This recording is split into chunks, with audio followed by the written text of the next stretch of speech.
Hello friends, सहज सरल gardening में आपका स्वागत है और सुंदर से अपराजिता के सफ़ेद फूल के साथ आपका स्वागत है।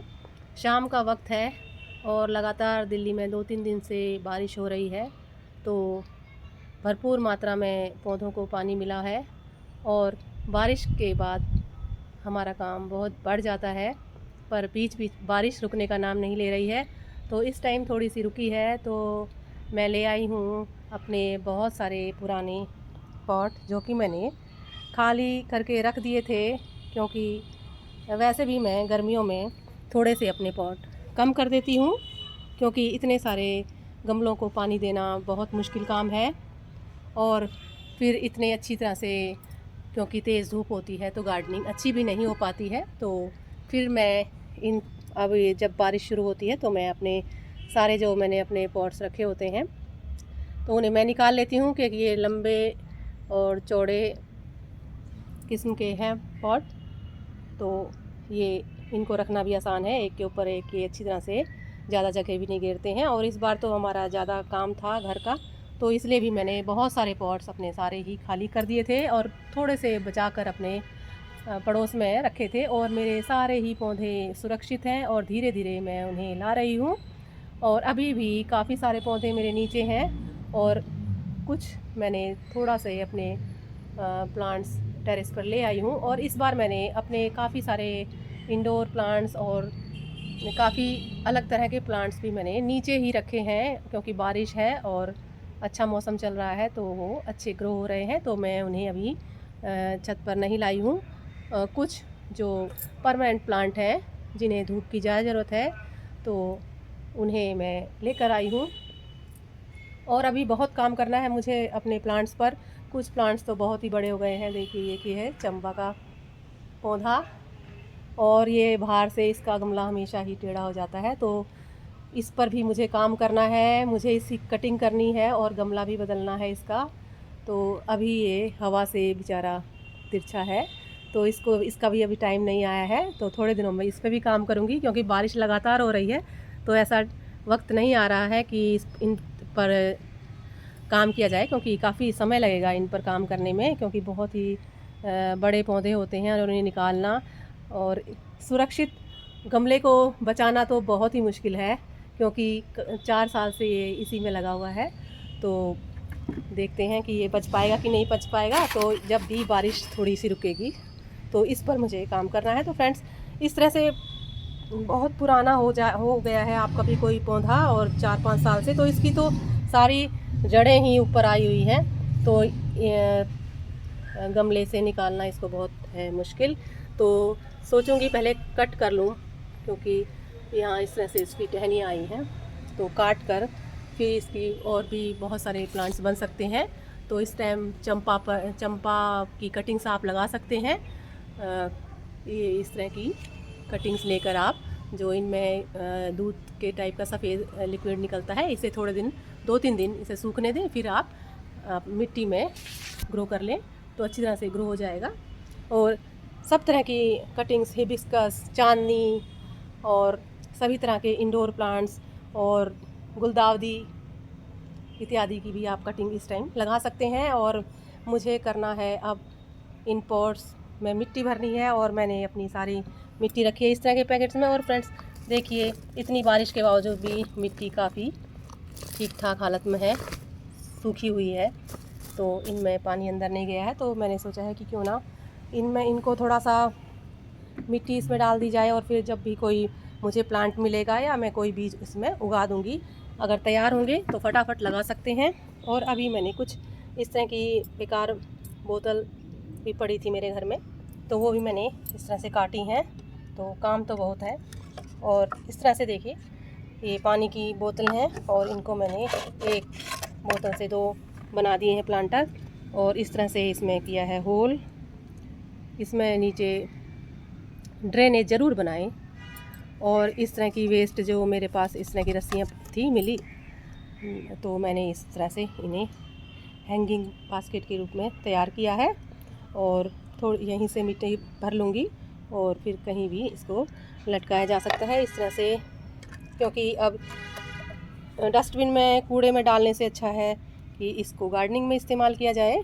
ठीक ठाक बोतलें हैं और ठीक प्लास्टिक है, तो इसका मैंने सोचा है कि मैं इस बार इसके हैंगिंग प्लांटर बनाऊं। और इसमें कम ज़्यादा जिनकी जड़ें बढ़ती नहीं हैं उन्हें हम लगा सकते हैं, जिस तरह की मनी प्लांट लगा सकते हैं, स्पाइडर प्लांट लगा सकते हैं। और हम रेन लिली के जो इस तरह के पीली रेन लिली के बीज उगे हैं, गिरे हैं जो हमारे बनकर, तो इन्हें भी हम ग्रो कर सकते हैं, क्योंकि इनकी जड़ें भी काफ़ी बड़ी नहीं होती हैं, छोटी छोटी होंगी, तो ये अच्छी लगेंगी। तो इस तरह से देखिए मैंने ये इसी तरह से हैंगिंग बनाई है। तो इस तरह से इस तरह की बोतलों में अच्छी तरह से हैंगिंग बास्केट तैयार हो जाती है। तो घर में जो इस तरह के वेस्ट हैं इनका भी हम गार्डनिंग में इस्तेमाल कर सकते हैं, और ख़रीद कर तो हम इस तरह के पॉट लाते ही हैं। और इस तरह की जो रस्सियां हैं ये भी घर में हमारे काफ़ी निकलती हैं।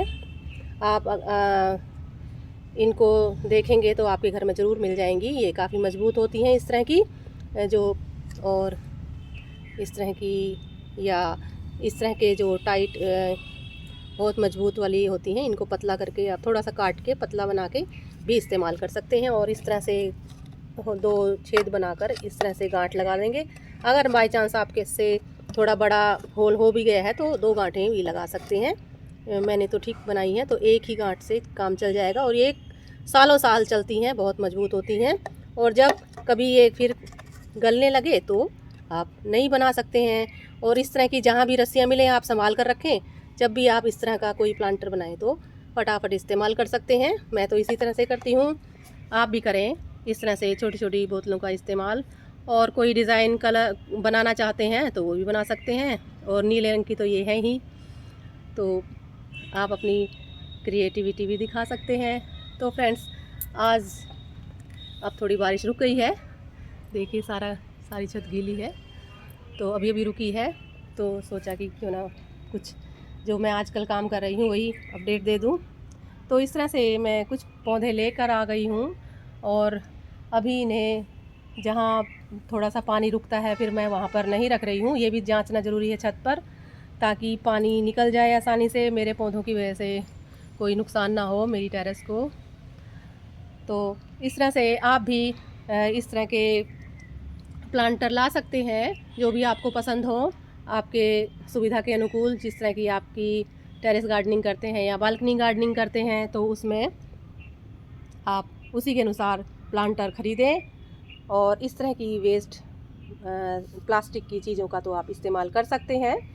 बहुत सारी डब्बे वगैरह भी होते हैं, उनका भी हम इस्तेमाल कर सकते हैं। मैंने तो ये पानी जो गर्म करने वाली जो है होती है केटल, इसको भी इस्तेमाल किया है, और इसमें बढ़िया गार्डनिंग हो रही है। तो इस तरह से ज़रूरी नहीं कि आप ख़रीदें, आप इस तरह से भी गार्डनिंग कर सकते हैं। और थोड़ा सा मैं दिखा देती हूँ अपने प्लांट्स। और मैंने कुछ कोलियस भी कटिंग से ग्रो किए हैं, मेरे पास एक ही कोलियस बच गया था, और रेन लिली के काफ़ी बीज हो रहे थे, तो उसी से मैंने बहुत सारे अपने बीज पौधे तैयार करने की कोशिश कर रही हूँ। और अब ये थोड़ा सा धूप में आई है, तो इसमें नई नई फ्लावरिंग होने की कोशिश हो रही है। शायद 1-2 दिन में फ्लावरिंग हो जाए रेन लिली की। तो पौधों के लिए सही वातावरण होना बहुत ज़रूरी है, धूप ज़रूरी है, क्योंकि धूप के बिना फ्लावरिंग मुश्किल है। इंडोर प्लांट्स तो हम लगा सकते हैं, पर उसमें भी ब्राइट लाइट ज़रूरी है, थोड़ी सी रोशनी 1-2 घंटे की आ जाए। और इस तरह से मैंने कड़ी पत्ते का ये प्लांट भी रिपोर्ट कर दिया है, और आजकल मैं रिपोर्टिंग भी कर रही हूँ और प्लांट्स डिवाइड भी कर रही हूँ।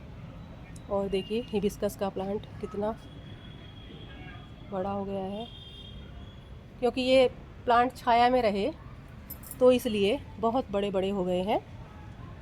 और कुछ कटिंग्स मैंने लगाई हैं, ये और जो भी मिल रही है कटिंग उनको लगा देती हूँ, जो भी हो जाएंगी तो उनसे उतने ही ज़्यादा पौधे बन जाएंगे। और ये है कड़ी पत्ते का प्लांट, और मेरे 2-3 पौधे इधर उधर रखे हैं। तो फ्रेंड्स, आजकल यही काम कर रही हूँ ताकि फिर से मेरी बगिया हरी भरी हो जाए। और इस टाइम आप भी कीजिए, कुछ प्लांटर लाइए, और मिट्टी अरेंज कीजिए और नए नए पौधे लगाएं। इस टाइम कुछ भी उग जाएगा जो भी आप उगाना चाहेंगे, और नर्सरी भी जा सकते हैं। और अपने घर में रसोई में जो भी मसाले आपके होते हैं, धनिया, मेथी इत्यादि, वो आप ग्रो कर सकते हैं। पालक ग्रो कर सकते हैं, और आपके घर में लहसुन वगैरह हो तो उसे भी आप ग्रो कर सकते हैं। ये आसानी से ग्रो हो जाएगा। इस टाइम बरसात का मौसम चल रहा है, और कुछ प्लांट अगर आपके नहीं ग्रो हो रहे हैं तो उन्हें रिपोर्ट कर दीजिए, नई मिट्टी में ग्रो कीजिए, तो फिर से दोबारा से वो अच्छी ग्रोथ उनकी हो जाएगी। तो फ्रेंड्स, कीजिए आप भी काम, मैं भी करती हूँ। Thank you for watching. Happy gardening.